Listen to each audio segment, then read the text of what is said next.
Desakan untuk membongkar jaringan judi online yang melibatkan belasan pegawai Kementerian Komunikasi dan Digital terus bergulir, Saudara.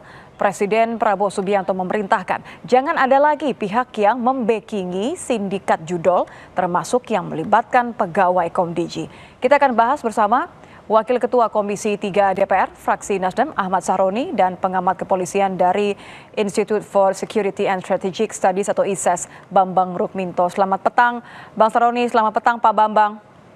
Selamat sore. Nitya ingin ke Bang Sahroni terlebih dahulu, Bang. Jadi setelah sudah kemarin RDP bersama Komdiji, sebenarnya apa sih kendalanya untuk memberantas jaringan judi online ini? Kok kesannya kayaknya mengupas layer demi layer ini sulit sekali? Nah, berjalannya waktu kan kalau diseriusin ini mestinya akan sampai kemana-mana pasti. Nah, kemana-mana ini ke siapa aja? Misalnya ada yang Pak Prabowo kalau hari ini bilang mengatakan tidak ada boleh kong kali kong misalnya. Nah, tidak boleh ada ini yang membekingi. Ya, di mana wujud ini perintahnya Presiden untuk menyelaraskan sampai kemana-mana nih. Nah, tinggal saya yakin Kapolri dalam hal ini sebagai tugas untuk memberantas judi online tidak memandang sebelah mata. Siapapun yang terlibat terkait dengan backup judi online mestinya diberantas. Yang lebih menarik kan ini pegawai Kominfo terdahulu adalah bagian dari yang dikenal oleh Pak Menteri sebelumnya. Ini menarik. Nah, tinggal bagaimana proses selanjutnya di kepolisian untuk memeriksa mereka-mereka orang yang memang diduga terlibat. Nah, ini sudah ada dugaan belum? Kalau teman-teman di Komisi 3 DPR sudah melihat belum? Siapa sih kira-kira ini, ke arah mana sih? Sejauh mana ini jaringannya menjerat begitu banyak orang yang penting dan juga sebenarnya punya kewenangan? Ya, ini bukan jaringan, ini sebagian di mana para pihak yang ingin menyelaraskan kalau keseriusan yang diperintah Pak Presiden untuk tidak main-main, maka ini akan ketemu di mana ujungnya. Tapi yang pasti judi online ini minimal dia tidak minimal mengurangi proses mereka-mereka yang main. Saya sampaikan kemarin sama Ketua PPATK, tahun depan minimal targetnya transaksi yang diduga judi online itu hampir 400 triliun. Mudah-mudahan dia berkurang di tahun depan karena ada satgas yang dilakukan saat ini adalah apalagi Presiden memerintahkan itu. Mudah-mudahan tahun depan pelaksanaan untuk meminimalisir kegiatan judi online ini sangat jelas. Dan satu saya minta kemarin agar PPATK berkoordinasi dengan Mabes Polri, mana-mana yang kiranya diduga ada transaksi judi online itu segera untuk diblokir. Kenapa? Kalau dugaan yang disangkakan oleh mereka yang bertransaksi judi online, kiranya bekerja sama dengan Mabes Polri untuk segera memblokir mereka-mereka yang melaksanakan transaksi itu. Nah, saya rasa aturan ini mereka belum ada. Tapi minimal dengan adanya perintah Presiden sekarang, dua institusi bersama-sama untuk serius melakukan ini agar transaksi judi online yang diduga maka segera blokir pada saat yang bersamaan. Saya yakin Mas ini bisa dilakukan. Tapi pertanyaan saya, sudah ada kira-kira di DPR sudah ada kemudian pantauan sebenarnya siapa? Karena kan kalau yang diperiksa sudah banyak, ini tidak main-main, tidak hanya pegawai kementerian tapi juga teman-teman di DPR juga sudah diperiksa. Dari pantauan Anda juga, siapa saja sebenarnya? Ya, mungkin ya teman-teman DPR ini kan sebelumnya pada posisi ketidaktahuan. Mungkin juga tahu tapi pura-pura nggak tahu, tapi kan ini kalau sudah mencuat ke publik maka harus diperiksa semua pihak agar terjadi transparansi. Nah, kita berharap dalam proses ini ke depan dalam waktu seminggu atau sebulan ke depan titik terangnya sudah ada, dan tahun depan minimal transaksi judi online di Republik ini berkurang tajam atas sikap-sikap tegas pemerintah, sikap tegas Mabes Polri dalam hal ini. Demikian. Bicara soal sikap tegas, saya ke Pak Bambang. Pak, ini kan sebenarnya Satgas Judi Online sudah dibentuk dari masanya Pak Jokowi ya. Kalau Anda melihat apa sebenarnya kendala kepolisian untuk mengurai lagi-lagi tadi? Oke lah ini kemana-mana, tapi apa sih sebenarnya kendalanya? Terkait dengan kemampuan kepolisian, saya rasa tidak ada kendala ya. Ini problemnya hanya pada soal kemauan dari kepolisian. Kemauan ini terkait dengan integritas dan profesionalisme kawan-kawan di kepolisian. Apakah mau membongkar jaringan judi online ini atau tidak? Kenapa sampai ada dugaan tidak mau, Pak?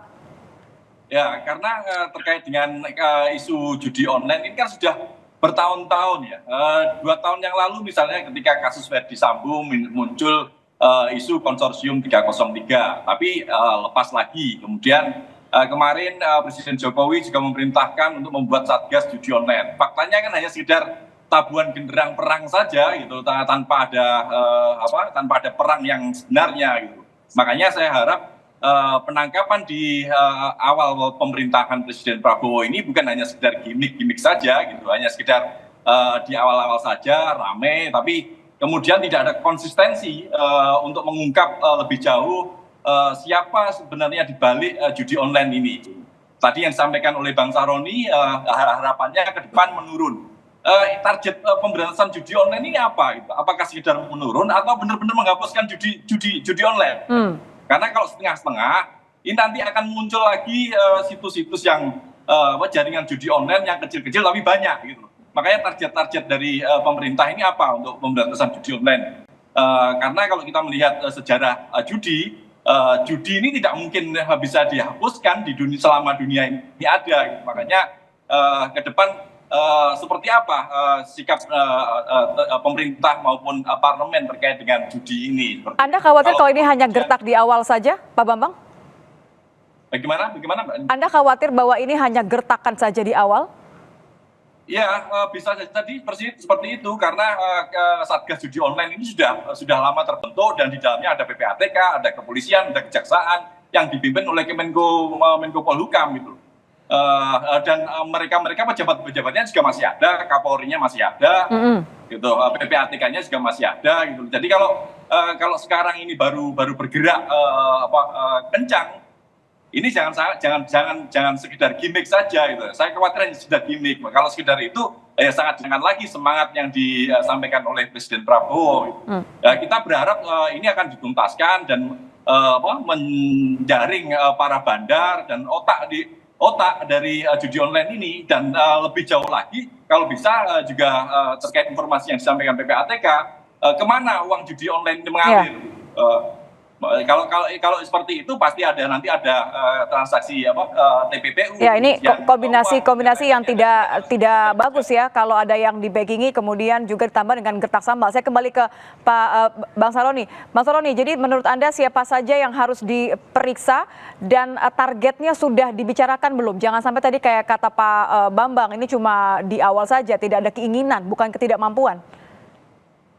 Jadi yang pertama, Mabes Polri pasti tahu ruang lingkup kemana mereka yang akan ditargetin. Yang disampaikan Pak Bambang benar. Seserius apa pemerintah dalam hal ini melakukan tindakan yang tegas? Targetnya apa? Ya, kita berharap targetnya adalah kalau memang menghilangkan, nggak mungkin Pak Bambang. Karena judi online ini hilang 1 juta website, dia akan timbul 10 juta website. Jadi bagaimana keseriusan pemerintah menyikapi judi online ini? Minimal kita kembali ke 2016, 2015. Itu kisaran dugaan transaksinya cuma 3 triliun. Sekarang ini bayangin 400 triliun. Dan akan bisa mencapai 1.000 triliun. Kalau kita tidak melakukan sikap tegas apa yang menjadi rencana pemerintah. Apalagi misalnya Pak Presiden sekarang, Pak Prabowo ini nggak main-main. Pokoknya tidak diberantas dengan baik, ya pejabatnya pasti akan dicopot sesegera mungkin. Nah, saya punya harapan itu kepada Pak Listio Sigit sebagai Pak Kapolri. Harapan besar kita adalah Pak Kapolri menyikapi ini dengan serius dan menangkap siapapun pelaku yang terlibat, apapun dan siapapun orangnya, tanpa pandang bulu, lakukan secepatnya karena ini pembuktian kepada publik bagaimana Mabes Polri menyikapi apa yang menjadi perintahnya Presiden Prabowo Subianto. Oke, baik. Terima kasih Bang Soloni, terima kasih Pak Bambang sudah bergabung bersama kami di Kompas Petang. Selamat petang.